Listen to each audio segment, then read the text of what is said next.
노동시간 단축으로 국민의 삶이 달라지게 되었습니다.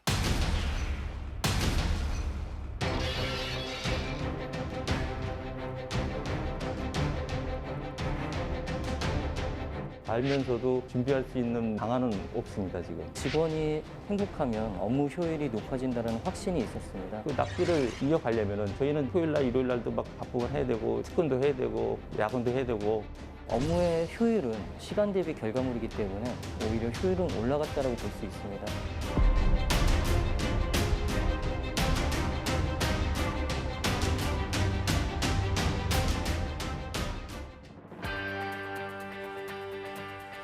코로나 확산의 재택근무가 새로운 문화로 자리 잡고 있죠. 진현 씨 해보니까 어떠셔요? 저희 TBS만 보더라도 뭐 요즘에 화상회의로 대체를 하고 재택근무를 권장하는 분위기예요. 근데 출퇴근 드는 시간을 아낄 수 있어서 효율적인 것 같고 또 거리두기도 지어지니까 건강에도 좋을 것 같고 그렇다고 일이 더 편해졌다거나 줄었다는 얘기는 안타깝게도 들리지는 않았습니다. 저도 재택근무하면서 도대체 일하는 공간과 쉬는 공간과 가사노동 공간이 분리가 안 돼가지고 엄청나게 힘들거든요. 관련해서 눈에 띄는 조사들이 있습니다. 당초 예상과는 달리 재택근무 후에 오히려 근무 시간이 늘었다는 안타까운 소식인데요. 재택근무의 역설이라고 할 수 있겠죠. 아니 재택근무를 해서 근무 시간이 오히려 늘었다고요? 네, 그렇습니다. 미국의 경우에 국립경제연구소 조사에 따르면 재택근무자들의 근무 시간이 하루 평균 48.5분 늘었다 이렇게 나와 있고요.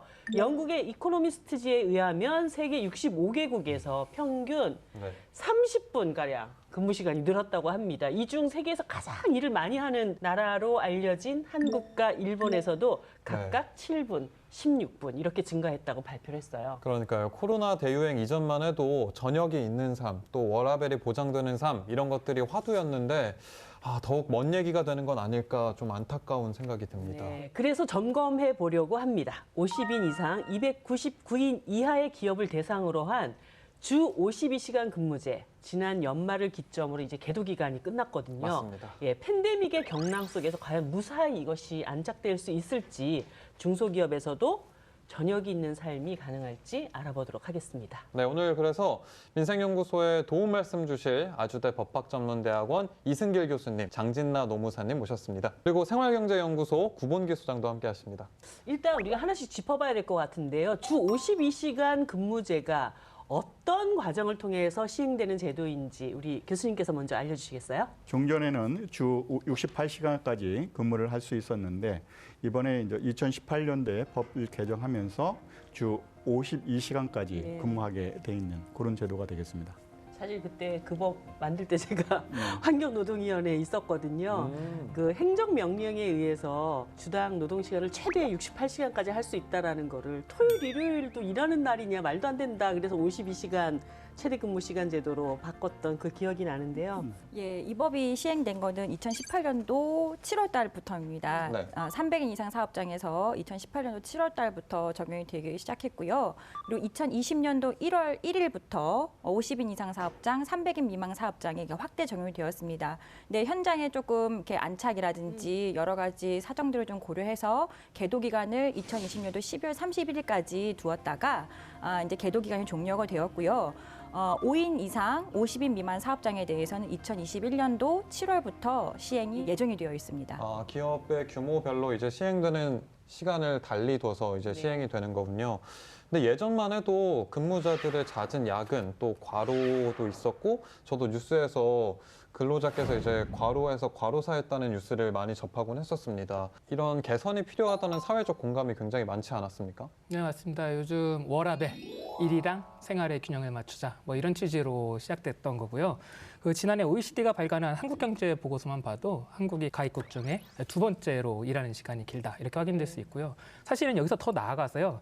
특히 근로시간 문제를 따질 때는 같이 연동되는 부분들이 굉장히 많습니다. 그러니까 일하는 시간이 줄면은 일자리 창출 문제도 조금 더 나아질 수 있을 거고요. 자녀 돌봄 시간 확보될 거고 그다음 저출산 문제, 그리고 나가서 소비를 할 수 있는 시간들도 많아지니까 이런 부분들이 총체적으로 개선되는 효과가 있는데 제가 좀 드리고 싶은 말씀은 네. 우리 아내가 근래에 그 비자발적으로 재택근무를 하는데 부부금술이 그렇게 좋을 수가 없습니다. 네. 이게 저출산 문제랑 네.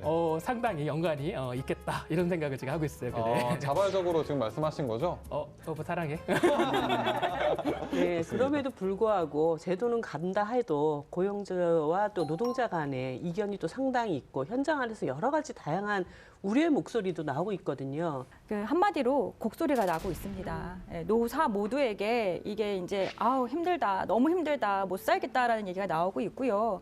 이제 회사 입장에서는 코로나 때문에 이제 생존이 어려운 상황인데 어떻게 시스템을 개편을 하고 직원을 채용을 하느냐 이렇게 얘기를 하고 있고 또 반대로 근로자들은 그 기업이 어려운 것들을 본인들의 입장에서 봐도 충분히 입장이 보이거든요. 그러니까 뭐 어떤 법적인 부분들에 대해서 청구를 할 수 있는 것들도 못하고 눈치 보고 있는 그런 상황이 있습니다. 업종이나 규모별로 지금 상황이 천차만별일 것 같습니다. 제도 시행 12일째를 맞은 오늘 민생연구소가 생생한 현장의 목소리를 들어봤습니다.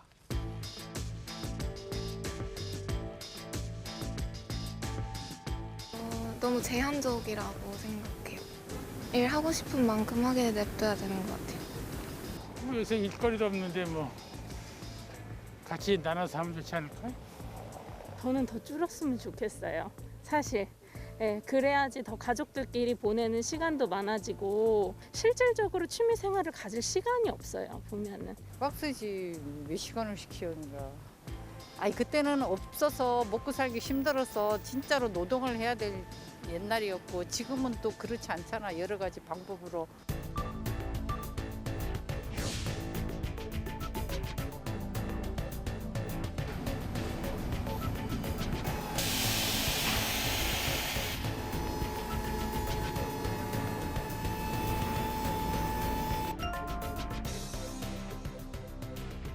뭐 알면서도 준비할 수 있는 방안은 없습니다, 지금.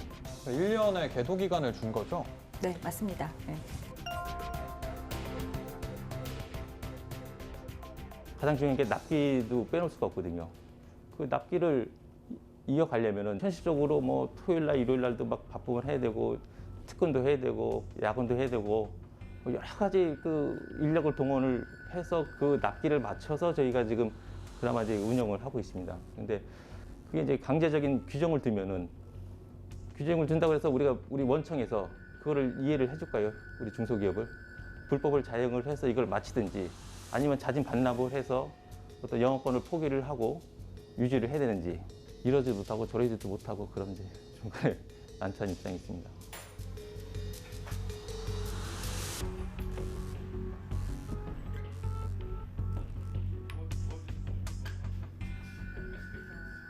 그다음에 저희 같은 이제 3D 업종이라고 하죠. 주물이 이제 대표적인 우리 3D 업종이라고 하는데 사람을 쓰기가 상당히 곤욕스럽거든요.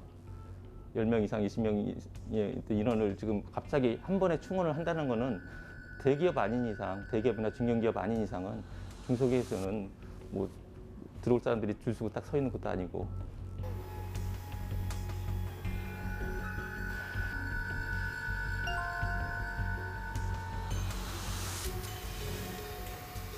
당연히 이제 수입이 제일 크죠. 가정을 갖고 뭐 가장으로서 또는 이제 어머니로서의 역할을 하시는 분들인데 만약에 뭐 500만 원 받던 사람이 뭐 300만 원, 200만 원 받으면은 그걸 감당하기 어려운 부분이 있을 거고 50의 취지는 뭐예요? 삶의 질을 높이자는 취지 아닙니까? 근데 삶의 질은 결국 자본주의 사회에서는 돈이 결국 삶의 질과 연관이 될 수밖에 없지 않습니까? 현실적으로.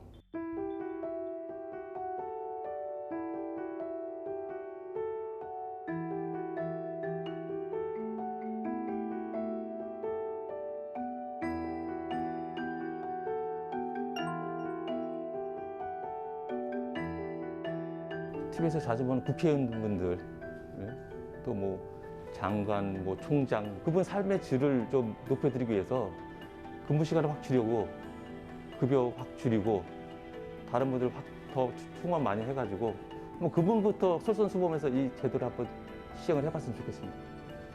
계도 기간을 거쳤는데도 불구하고 현장에서 느끼는 어려움은 굉장히 커 보입니다. 가장 큰 원인은 뭐라고 봐야 될까요? 우선 그 계도 기간 1년 준 거 관련해서는 어떻게 보면 짧다고 볼 수 있는데 상당히 유의미한 고용노동부의 정책적인 그런 고려는 있었다라고 생각을 할 수 있는데 중소기업 중앙회라는 데가 경제단체가 있습니다. 또 실태 조사를 해보니까 사실은 한 2년 정도 해주세요라고 하는 데가 한 40% 정도 되고 그 이유는 뭐냐면은 근로시간 52시간 이렇게 딱 했는데 사실은 이제 일하는 사람만 보는데 구인 문제도 좀 있습니다.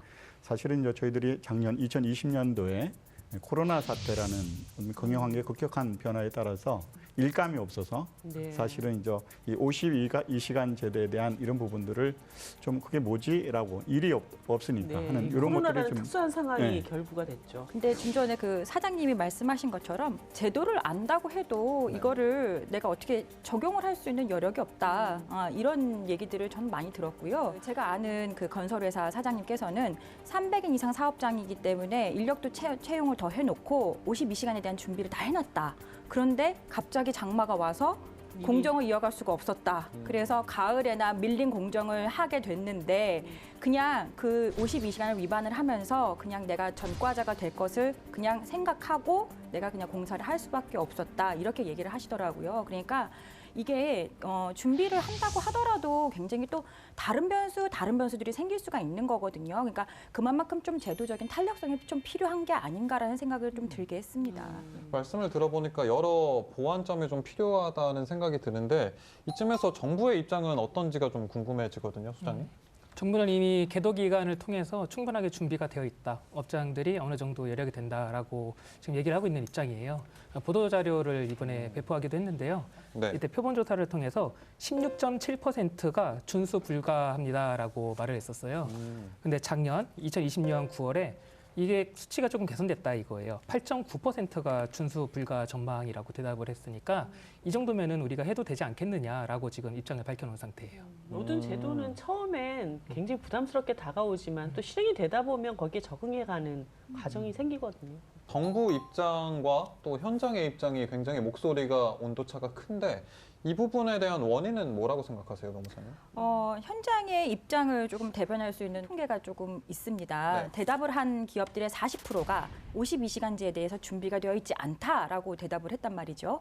상당히 좀 다르다는 생각이 드는데 말씀하신 거. 그렇죠. 예. 원인을 좀 살펴보면 정부 입장에서는 50인에서 이제 300인 미만 사업장을 이제 전체를 대상으로 조금 조사를 했고요. 그다음에 중소기업 중앙회 같은 경우에는 조금 이제 제조업 가장 도입이 어려운 제조업들을 조금 또 중심으로 해서 업종 특성이 훨씬 더 많이 반영됐군요. 예. 그렇기 때문에 통계적인 부분들에 있어서는 좀 차이가 있고 현장에서의 좀 온도차가 있는 것 같습니다. 그런 상황에서 발생하는 꼼수 경영도 있다고 얘기를 들었는데 어떤 사례들이 있을까요? 원래는 60인 정도 되는 회사인데 이거를 2개의 회사로 30인, 30인. 쪼개는 애매한 기업들이 있구나. 예. 그렇게 하는 경우도 있고 원래는 근로자인데 이제 사업자 등록증을 내게끔 해서 프리랜서로 전환을 해서 근로자 수를 줄이는 경우도 있었었고 여러 가지 좀 사례들이 있었습니다. 네, 이렇게 사정이 여의치 않다 보니까 이제 꼼수 경영까지 등장한 셈이 됐는데요. 제작진도 현장에서 들은 얘기가 있다고 합니다. 잠깐 보시고 이야기를 더 나누겠습니다.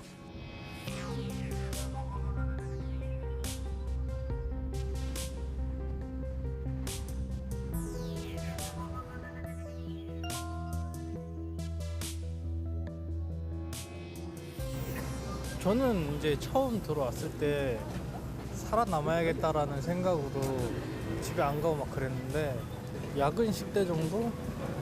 딱히 뭐 이걸 안 끝내면 저는 제가 혼나요. 근데 그냥 무조건 집에 가라 그러면은 제 입장은 좀 난처해지는 거잖아요. 집에 가서 원격으로 일을 하든가 처리를 하든가. 무조건 처리. 야근이잖아. 무조건 처리는 제가 해야 되는 거예요. 그거에 대해서 따로 수당 같은 거는 제가 생각을 해본 적이 없어요. 노동 시간에 맞춰서 일을 하는 업종과는 달리 일의 성과를 중심으로 일을 해야 되는 근무 IT 형태. 기업이나 뭐 벤처 기업들. 대표적인 곳이고. 가끔 이제 52시간인 걸 알면서도 남아있는 업무가 조금 있거나 하면은 위에서 눈치를 주는 게 없지 않아 있었던 경우들? 그런 경우에는 52시간을 넘어가는 경우가 그래도 조금씩은 아직은 발생을 하고 있는 것 같더라고요. 아, 저게 진짜 문제인 것 됩니다, 안 같아요. 돼. 저게 예, 진짜. 직급이 높은 사람일수록 칼퇴근을 해야 돼요. 맞아. 네. 진짜요. 알아서 해 이렇게 말씀하시면은 네. 어떻게 합니까 밑에 사람들은. 맞아요. 근데 있어서 얼마 전에 감사받은 걸로 알거든요. 회사가. 블라인드에서는 항상 시끌시끌해요. 다들 욕하고 그렇게 호의적인 분위기는 아니죠.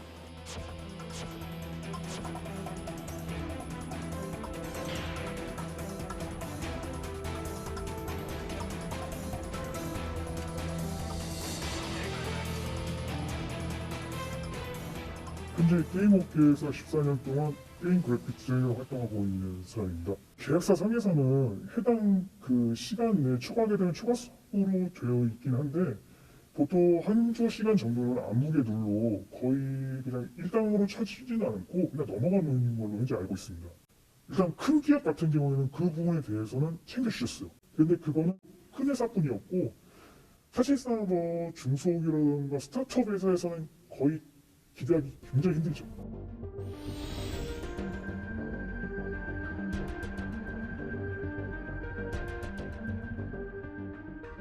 협박을 하기 위해서 촬영을 하게 된다면은 그 특정 시대가 되면은 퇴근 카드를 찍어요.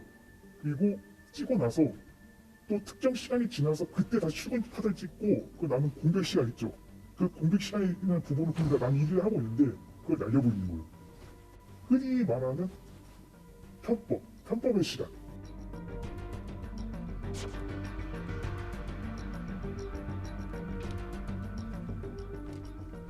그쪽 건물은 워낙 그 지역에서 제일 잘 보이고 제일 불빛이 요란한 곳이에요. 특정 시간이 되면은 암막 커튼 치더라고요. 암막 커튼이요. 안 보이는 커튼 그 치고 불을 다 꺼요. 근데 그 석에서는 사람이 없다고 판단하고 있겠지만은 사실 사람 일을 하고 있죠. 지금도 그거는 현재 진행 중이에요.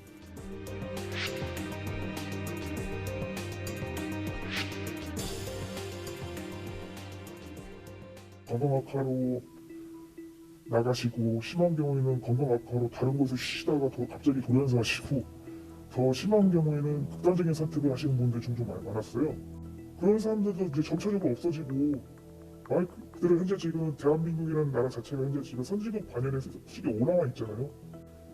거기에 걸맞게 성장했으면 좋겠죠. 솔직히 지금 제 입장에서도.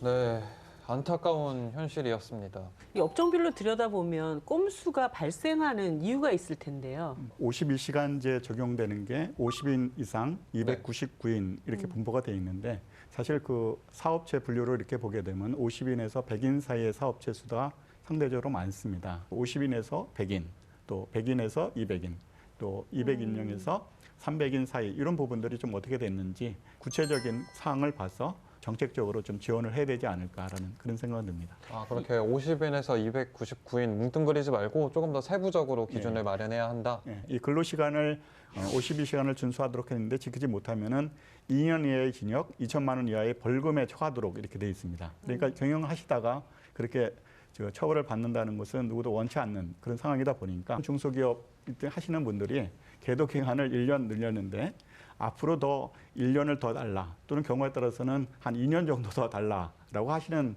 그런 업체도 있는 것도 또 현실입니다. 지금과 같은 이런 일이 벌어진다면 사실 계도 기간의 의미가 굉장히 무색해질 수밖에 없는데 이 기간 동안 과연 정부는 그 제도를 정착시키기 위해서 어떤 지원이 있었습니까? 12월 초에 사실 이제 국회에서 근로기준법을 개정을 했습니다. 그래서 근로 시간과 관련해서 여러 제도들이 있는데 거기서 이제 탄력적 근로 시간제라고 해서 그 단위 기간을 3개월로 돼 있던 것들을 6개월로 이렇게 연장한 부분이 하나 있고요. 두 번째로는 이제 선택적 근로 시간제라고 해서 흔히 이제 현장에서는 시차 근무제, 출퇴근을 좀 자유롭게 하는 그거를 계산하는 기간이 있습니다. 이제 계도 기간 동안에 네. 정부에서 컨설팅도 해주고, 뭐 지도도 해주고, 뭐 근로감독도 면제해주고, 뭐 이런 여러 가지 것들을 하기는 했어요.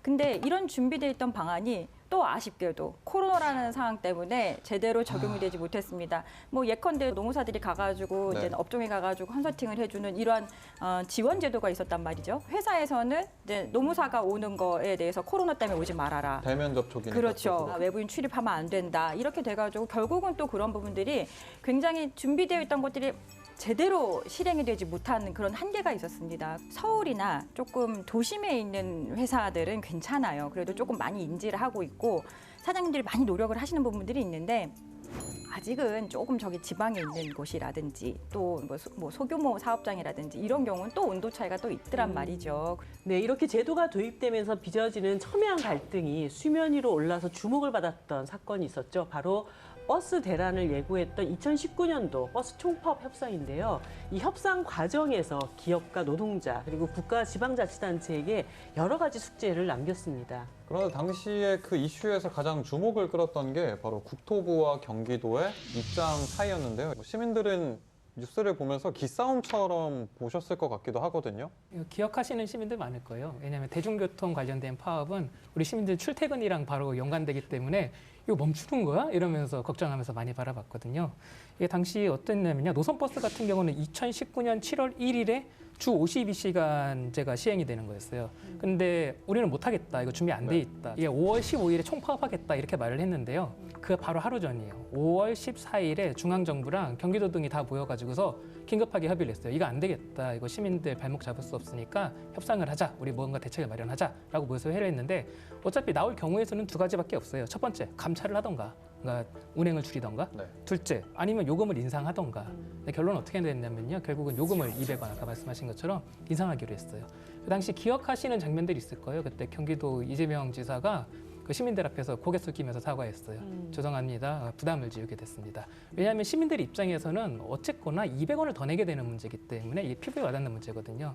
광역버스, 이 빨간 버스를 경기도가 사무를 보는 게 부담이 되니까 그걸 중앙정부가 가져가겠다. 중앙정부가 가져가고 그리고 그 운영했을 때의 손실을 그거를 그냥 중앙정부가 50% 지원해주겠다. 네, 이렇게 하면서 서로 주고받은 게 있었어요. 그러면은 여기까지 협의가 딱 끝나고 시민들은 200원 더 내는 것이 결정되면서 현장에서는 일단락이 됐단 말이에요. 지역별로 극적인 협상 타결 이후에 어떻게 됐을까요? 이곳 역시 운행 단축 등 코로나의 직접 영향권 안에 있었을 텐데요. 민생연구소가 직접 찾아가 봤습니다.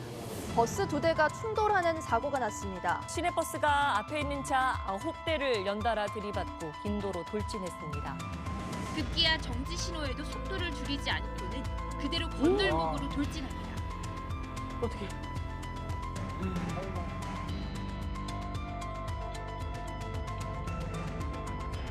사실 저 사건 때문에 근로시간 단축 문제가 본격적으로 논의가 됐었죠. 그렇죠. 너무 일을 오래 해가지고 졸음운전. 네.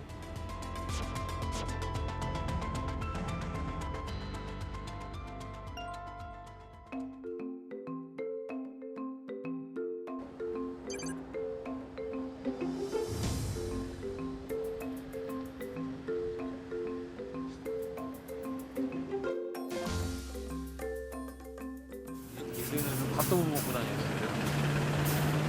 들어오면 바로 나가고 들어오면 바로 나가고 했는데 지금은 쉬는 시간이 많이 좋아졌어요. 소하죠. 아무래도 시간이 남으니까.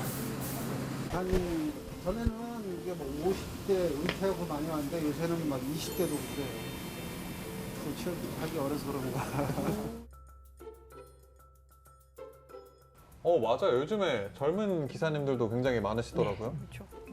버스 운전하신 지 얼마나 되세요? 저요? 한 달, 3주 됐어요. 그래서 요즘에 제 동기들, 입사 동기들이 25? 뭐 이렇게 오거든요. 저는 30인데 예, 점점 좋아지고 있으니까.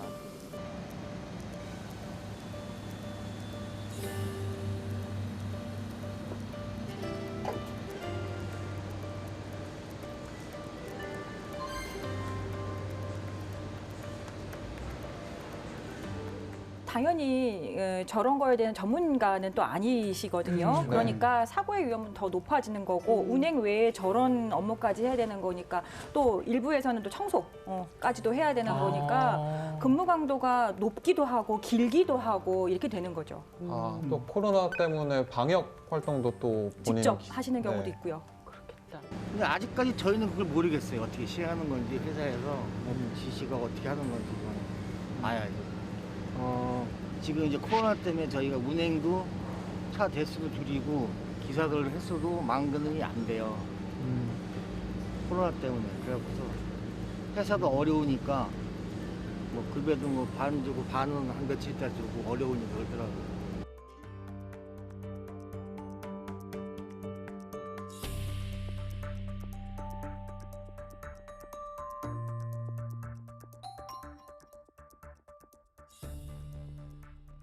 저희처럼 이제 저희는 중간 정도 되거든요. 뭐 대기업도 아니고 소기업도 아니고 한 중간 정도 기업 업체들이 가장 힘들어요. 매달 국토부에서 인천시청에서 준비가 되었냐라고 회사에서 압박을 놓고 계속 그 촉구를 했는데 준비가 안 된 거를 됐다고 할 수는 없잖아요. 안 되면은 또 안 된 이유에 대해서 설명을 하고 해명을 하고 소명을 해야 되는데 막 밀어붙인 경향이 있었어요.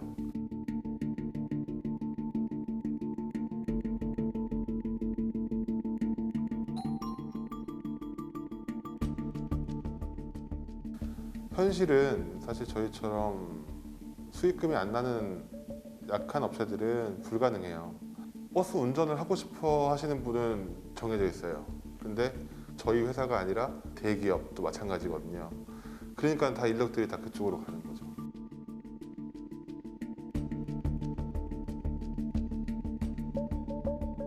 근데 취지는 분명히 좋아요. 좋은데 이 현실을 직시를 못 하시는 거죠. 특히 다른 업종과는 다르게 운수업은 저희는 24시간 중에 20시간을 운행해야 되는 업종인데 그런 업종까지도 다 모아서 너희들도 적용해라 이렇게 되면 다른 뭐 시내버스처럼 지원이 있는 것도 아니라서 저희 같은 기업은 꼭 괴사할 수밖에 없는.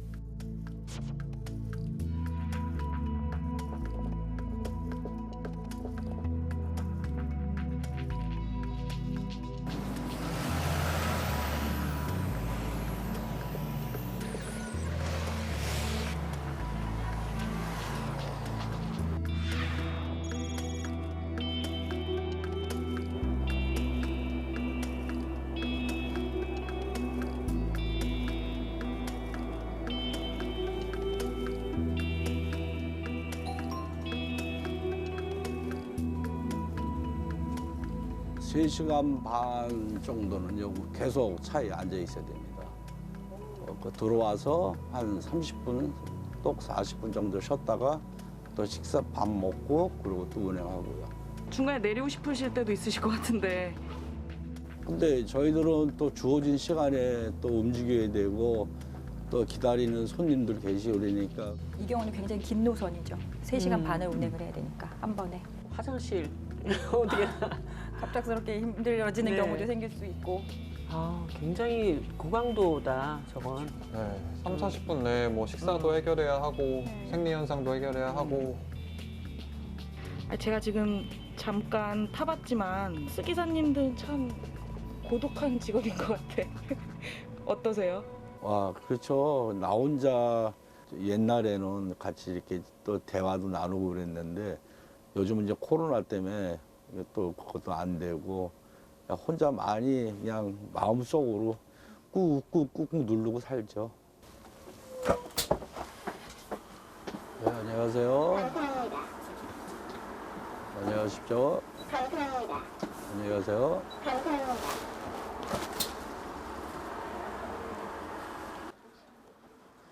식사는 하고 나오신 거예요? 어떻게 된 거예요? 지금 이게 말 들어가요? 네네. 말 들어가요? 네네, 들어가요. 저기서 담배 필 거예요? 네네, 알겠습니다. 저 찍지 마세요.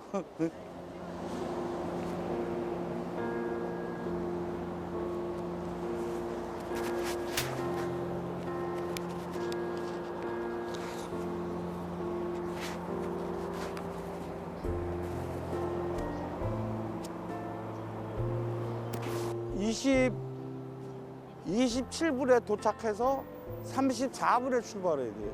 시간이 그냥 7분, 8분. 이제 조금 저기 할 때는 조금 더 쉬고 못 쉴 때는 바로 그냥 회차서 나가야 되고. 다리 안 아파요? 아프지. 그러니까 여기 내려와서 일부러 그냥 이렇게 운동하고 그런다고.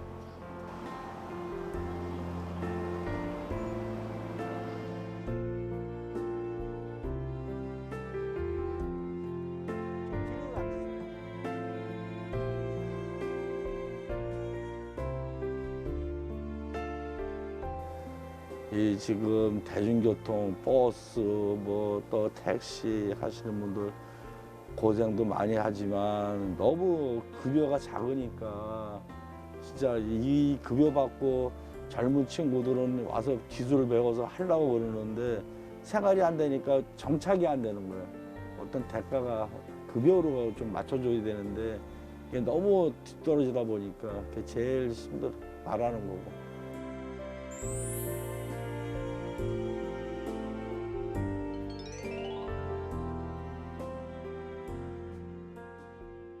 네, 저희가 계속해서 주 52시간 근무제에 대해서 이야기를 나누고 있는데 이번에는 버스 운송업 딱 한 곳만 들여다봤습니다. 그런데 이 회사의 규모에 따라서도 굉장히 또 입장차가 다르더라고요. 코로나로 인해 가지고 승객이 감소하니까 운행 횟수를 줄이고 그다음에 첫차 시간과 막차 시간을 줄이고 이렇게 해서 결론적으로는 1일 2교대로 해가지고 근로자들 입장에서는 한 7시간 정도만 근무를 하게끔 되는 이러한 제도들 자체가 예전과 똑같이 격일제로 그냥 이렇게 운행이 되는 그러한 형태로 되돌아갔다란 말이죠. 지금 당장에 있어서는 저희가 가타부타 어떻다 성공을 했다 안 했다 정착을 했다 안 했다 이렇게 판단을 할 것은 아니고요. 조금 더 지켜봐야 하는 그런 상황이 있는 것 같습니다. 코로나가 일단 잡히고 조금 더 상황을 지켜봐야겠네요.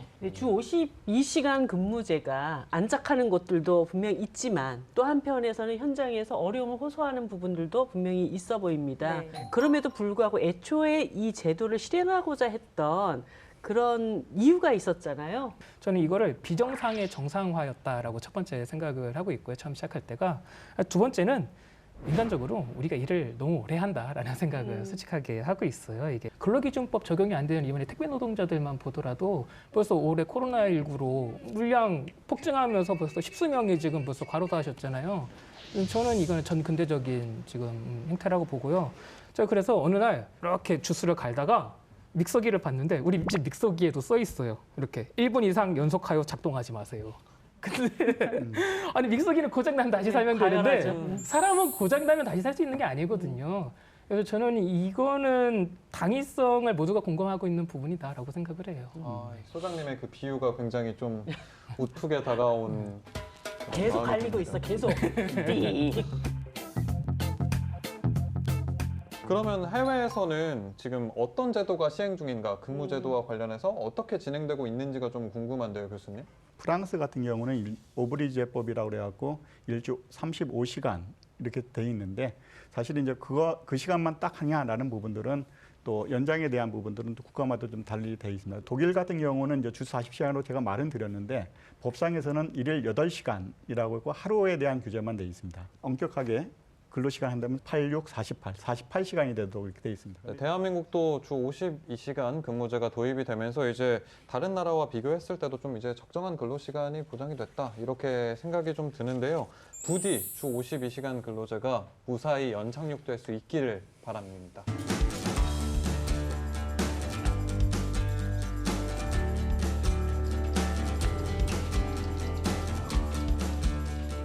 사실 당사는 현재 주 52시간제를 적용하지 않아도 되는 상황이었지만 저희가 선제적으로 작년에 시작했던 이유는 직원이 행복하면 업무 효율이 높아진다는 확신이 있었습니다. 그래서 저희가 선제적으로 먼저 적용을 했고요.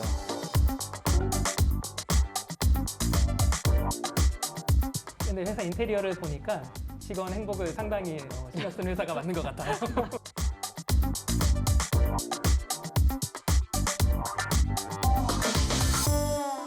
원래 제가 하는 업무가 컨텐츠를 다루는 업무라서 도서 원고나 강의 출시가 임박하면 막 몰아서 야근을 많이 하거나 그렇게 하거든요. 지금은 이제 제한이 걸려 있으니까 그렇게까지는 못하고 할 수 있는 근무 시간 안에서만 해결하려고 그렇게 일정을 잡고 있습니다. 그래서 좋은 것 같습니다. 눈치 보기식 야근도 많이 했었거든요, 예전에는. 회사에서 제도적으로 장치를 마련해서 진행을 하다 보니 가라고 하는데 굳이 야근을 할 이유는 없잖아요. 그런 면에 있어서 직원들에게 조금 더 자유로움을 좀 주는 게 아닌가.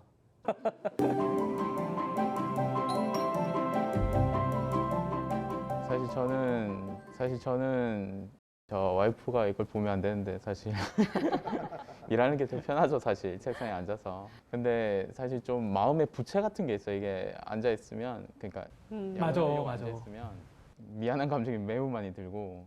이거를 남편이 보면 안 되는데 육아가 힘들고요. 직장이 편할 때도 있긴 한데 신랑 회사도 이제 주 52시간 근무제를 도입하다 보니까 이제 서로 어느 정도 여유가 있다 보니까 제가 만약에 업무가 몰려가지고 일을 하게 되면은 반대로 이제 남편이 편하게 퇴근을 해서 아이들을 돌보고 눈치 보는 야근이 일단 없다 보니까 본인이 원하는 시간에 이렇게 서로 남편과의 시간을 조율을 쉽게 할 수 있다는 부분이 좀 좋은 것 같아요. 어학원, 헬스장 그렇죠. 이런 데 취미 생활을 한 가지씩 하는 인구들이 굉장히 많이 늘어났죠. 예. 자기 개발할 수 있는 시간이 확보가 되니까요. 제가 먼저 볼게요.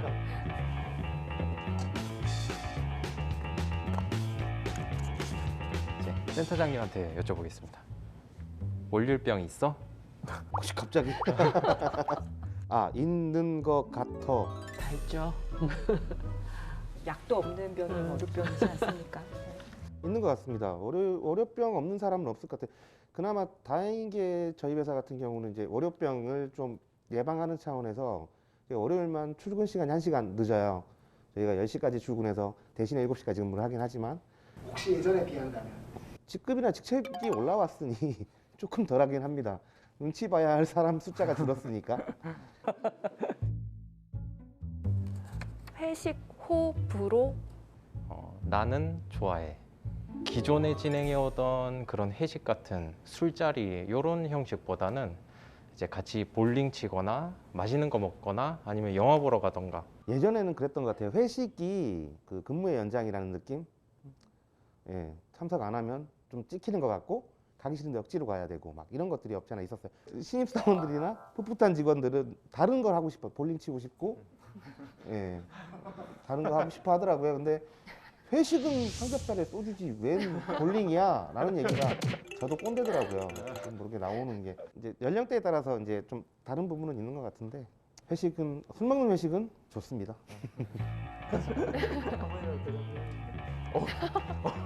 이상하게 나왔는데. 사표 써봤어?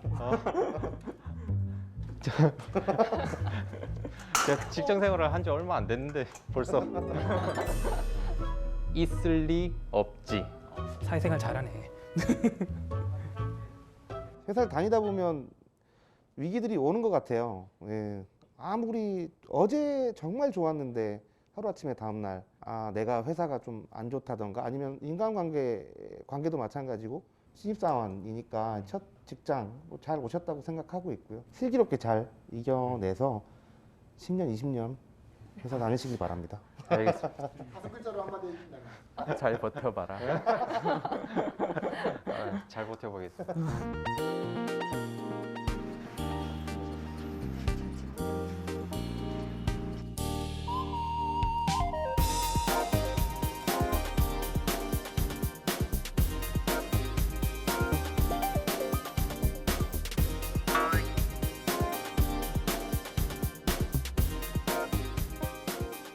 보통 정식 퇴근은 6시인데 지금 벌써 가셔도 되는 건가요? 오늘은 패밀리데이라서요. 평소보다 1시간 일찍 5시에 끝나는 날이거든요. 그래서 일찍 가고 있습니다. 오늘 일찍 끝나셨는데 어디에 가시나요? 지금 상황이 그래서 어디 가는 건 아니고요. 집에 이제 딸이 혼자 있거든요. 그래서 딸하고 가족들하고 같이 이제 저녁을 먹으려고 장 보러 가고 있습니다. 해가 떠 있네요. 퇴근하시는데.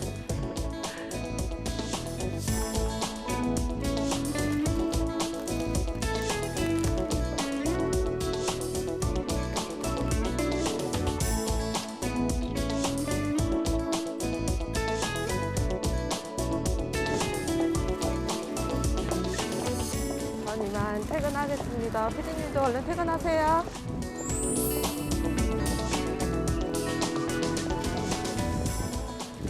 소장님은 영상 어떻게 보셨어요? 저는 기분이 무척 좋더라고요. 그걸 보면서 행복회로가 막 돌아가더라고요. 이게 우리가 노동시간 단축 이슈를 크게 기억하는 게 하나가 더 있어요. 주 5일제가 딱 떠오르는 거예요. 네. 그럼 그때 우리 어떻게 했었지 생각을 해보면은 주 6일, 주 7일 어떻게 일했지? 상상도 할 수 없는 삶이거든요. 지금 젊은 친구들한테는. 지금 사례들을 보면서 워라밸을 해줘야 기업이 산다. 앞으로는 워라밸의 성공 여부가 기업의 경쟁력과 직결된다. 저희 사무실이 이제 7월 달부터 52시간제 적용받는 사업장이거든요. 반드시 이 사례와 같이 저도 근로시간 단축해서 직원들이 만족할 수 있는 그래서 저희가 여기서 뭐 공약하겠습니다. 네, 공약하겠습니다. 대표가 일하겠습니다. 직원들 빨리빨리 퇴근시킬 수 있게끔 하고. 대표님이 가셔야 돼요. 그런가요? 끝나고 편집해달라고 부탁하시는 거 아니죠?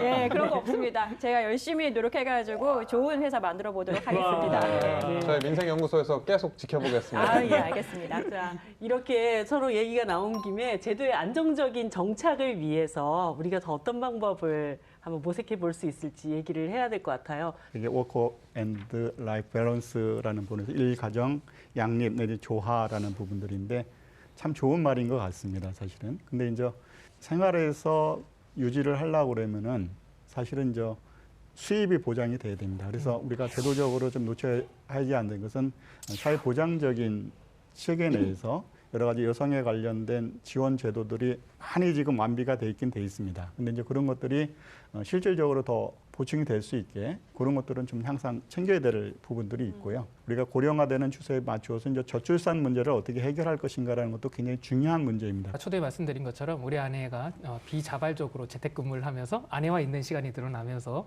아주 금술이 좋아진 사람으로서요. 해결이 될 수가 있겠네요. 그럼 말씀하신 이건 저출산 문제 이거는 혁혁한 공을 세울 수 있겠다라는 걸 제가 피부로 느끼고 있고요. 네, 근로자 입장에서 주 52시간 근무제를 겪으면서 겪게 되는 뭐 어려움이나 혼란 같은 거는 없을지 좀 노무사님께 여쭤보고 싶습니다. 연장 근로가 줄어들게 되면서 수입이 감소하는 부분들이 가장 현실적인 문제일 것 같습니다. 이 제도들을 근로자들에게 적용을 하고 시행을 함에 있어서는 회사의 대표자와 근로자들이 과반수 이상이 뽑은 대표자와 서면 합의를 해야지만 시행을 할 수가 있게끔 되어 있습니다. 근데 이 근로자 대표를 뽑는 부분들, 선출하는 부분들에 대해서는 구체적인 법 규정이 지금 마련되어 있지 않습니다. 얼마 전에 이제 경제사회노동위원회에서 근로자 대표제 개선에 관한 노사정 권고라는 게 있습니다. 그래서 거기서 이제 근로자 대표를 어떻게 선출할 것인지, 또 인계를 어떻게 할 것인지, 운영을 어떻게 할 것인지라는 기본 틀이 좀 이렇게 구조가 마련되어 있습니다. 근로자 대표가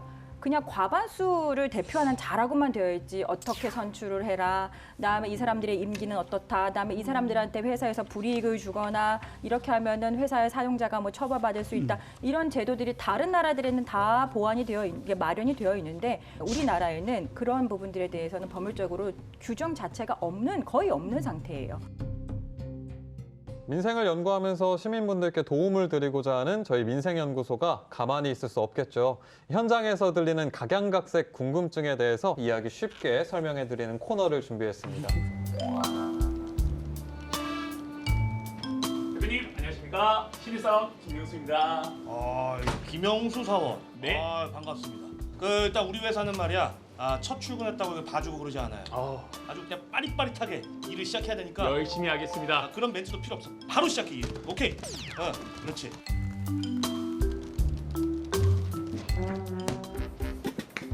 스탑.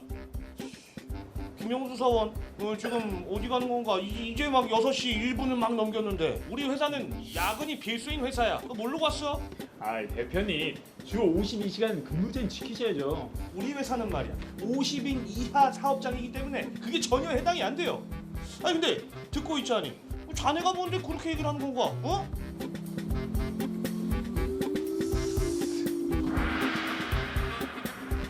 에? 인력 충원으로 50명이 넘은 사원수. 아니 그날부터 바로 적용되는 건가요? 예, 그렇습니다. 좀 더 구체적으로 말씀을 드리자면 한 달 동안에, 그러니까 50인이 됐는지 여부를 판단하기 위해서는 한 달 동안에 총 출근한 근로자 수를 매일매일 더합니다. 그리고 그 달에 가동 일수로 나눠서 평균 한 달 평균 얼마의 근로자가 이제는 있었느냐 이렇게 따져보는 거고요. 한 달 평균 근로자가 50인이 넘게 된다고 하면은 이 법의 적용을 받게 됩니다. 아 이거 참 이 코로나 때문에 이 실적이 아주 최악이구만 그래. 사장님, 큰일 났습니다. 없습니다. 없습니다. 참 그래요. 나 72년 동안 모텔 솔로예요. 여자친구 없어요. 그래? 어? 아니 그 말이 아니라 일할 사람이 없다고요. 주 52시간제로 공짜 야근이 사라지면 직원을 3명이나 더 뽑아야 된다고요. 아우 고혈압. 아니, 네? 직원을 1명도 2명도 아니고 3명이나 더. 아이고 누야. 이 새로운 직원을 뽑을 때는 비용이 어마어마하게 들어간다고요. 아니 어떻게 좀 도움받을 수 있는 제도나 방법 같은 게 없을까요? 전국에 있는 고용센터 사이트에 접속을 해보면은 자세하게 안내가 되어 있습니다. 예를 들면 청년 추가 채용 장려금이라 그래서 만 34세 미만의 청년들을 고용을 했을 경우에는 사업주에게 연간 한 900만 원 정도. 일자리 함께하기 지원 사업이라든지 신중년 적합직무 고용 지원 사업이라든지 이런 걸로 인해 가지고 많은 지원 제도가 있으니까 확인해 보시면 좋을 것 같습니다.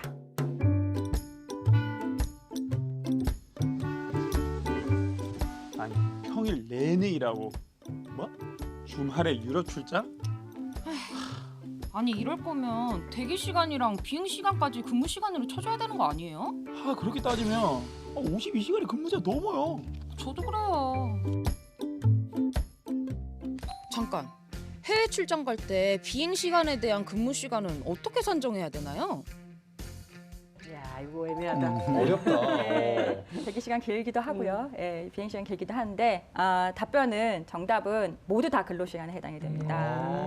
예, 대기 시간과 관련해 가지고는 사업주 즉 회사와 분쟁이 생길 수도 있기 때문에 이런 경우에는 미리 회사하고 근로자 대표하고 같이 서면 합의를 해서 대기 시간 몇 시간을 근무 시간으로 간주하겠다라고 합의를 해놓고 그 시간만큼을 이제 근로 시간으로 쳐서 그 수당이라든지 이런 것들을 주는 제도로 활용하면 좋을 것 같습니다. 명절은 잘 보내셨어요? 네, 월화수 푹 쉬니까 너무 좋더라고요. 그러니까요. 너무 행복해. 이제 또 이렇게 와요. 그러니까요. 아이고 우리야. 그 두 사람은 그 얼굴 보니까 그 명절 때 그 동그랑땡이랑 동태전 엄청 많이 먹고 푹 쉰 것 같은데 이제 목요일 금요일 빡세게 일해야죠. 에? 주 52시간만 안 넘으면 되니까 뭐 주말에 나오든 야근을 하든 이 할당량 딱 끝내놓도록 하세요. 아시겠습니까? 파이팅! 할 수 있다! 파이팅! 명절 연휴, 국경일, 이 평일에 껴있으면 근로시간은 도대체 어떻게 계산해야 되나요? 정답은 일할 수는 있습니다. 하지만 목금을 8시간 이상 일을 했을 경우에 하루 8시간 이상 일한 부분들에 대해서는 연장 근로가 발생을 합니다. 그래서 연장 근로 수당을 지급하셔야 합니다. 아이고, 이거 벌써 6시가 됐구만. 아니, 못 들어가고 있어요. 에? 찍고 오세요.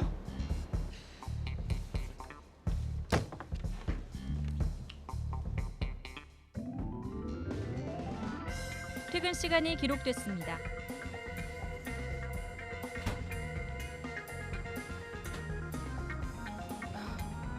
이렇게 자꾸 불법으로 주 52시간 이상 일을 시키는데 신고하려면 어떻게 증명해야 되나요? 52시간을 넘겨서 일을 시켰을 경우에는 사업주에게는 2년 이하의 징역, 2천만 원 이하의 벌금에 처해질 수 있습니다. 그렇기 때문에 이런 부분들에 대해서는 노동청에 진정이라든지 고소 절차를 밟아서 이제 이런 부분들의 처벌 절차를 진행을 할 수가 있고요.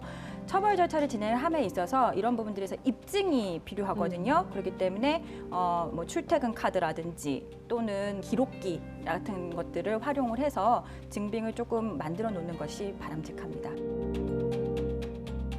네, 오늘 주 52시간 근무제에 대해서 좀 깊이 있게 구체적으로 모시고 들여다봤는데요. 마지막으로 전문가분들께 당부하실 말씀 한마디씩 부탁드리겠습니다. 효율적으로 일해서 모두 다 똑같이 워라밸을 챙기고 그다음에 행복할 수 있는 그런 날들이 빨리 왔으면 좋겠습니다. 코로나19 위기 극복을 위해서 노동 현장에서 많은 현안 중에서 법정 근로 시간 문제하고 또 산업 현장의 지원 강화. 그래서 정부에서도 지속적인 강화를 통해 갖고 이것이 안착될 수 있기를 좀 희망하고 있습니다.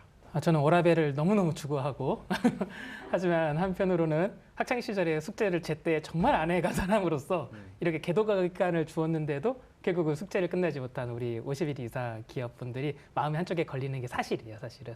그래서 조금 생각을 해보면은요, 그런 분들한테 우리 노무사님 같은 전문가들이 진짜 1대1로 진짜 붙어가지고서 쪽집게 관리를 해줘야 된다, 이거. 주 52시간 근무제를 계기로 경영자와 노동자가 서로 공생의 관계를 보다 잘 구축해 나가는 것, 그리고 정부는 충실하게 뒷받침하고 지원하는 것까지 맞물린 바퀴가 안정적으로 굴러갈 때 우리네 민생도 더욱 살만해지겠죠. 민생연구소 앞으로도 여러분 곁을 지키겠습니다. 네, 매주 화요일 밤 10시 30분 여러분의 할 말 많은 민생 현장으로 찾아가는 민생연구소, 다음 주에 뵙겠습니다. 안녕히 계세요.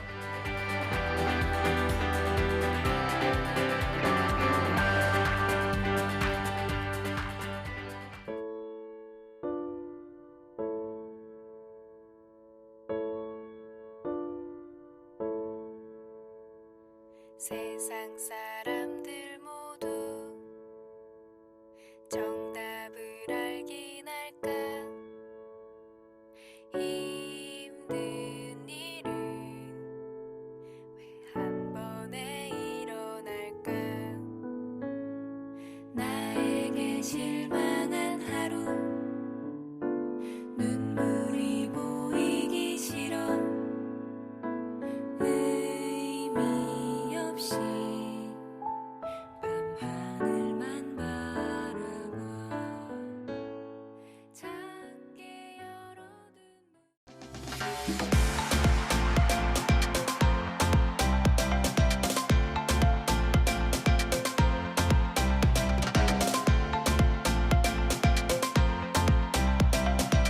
TBS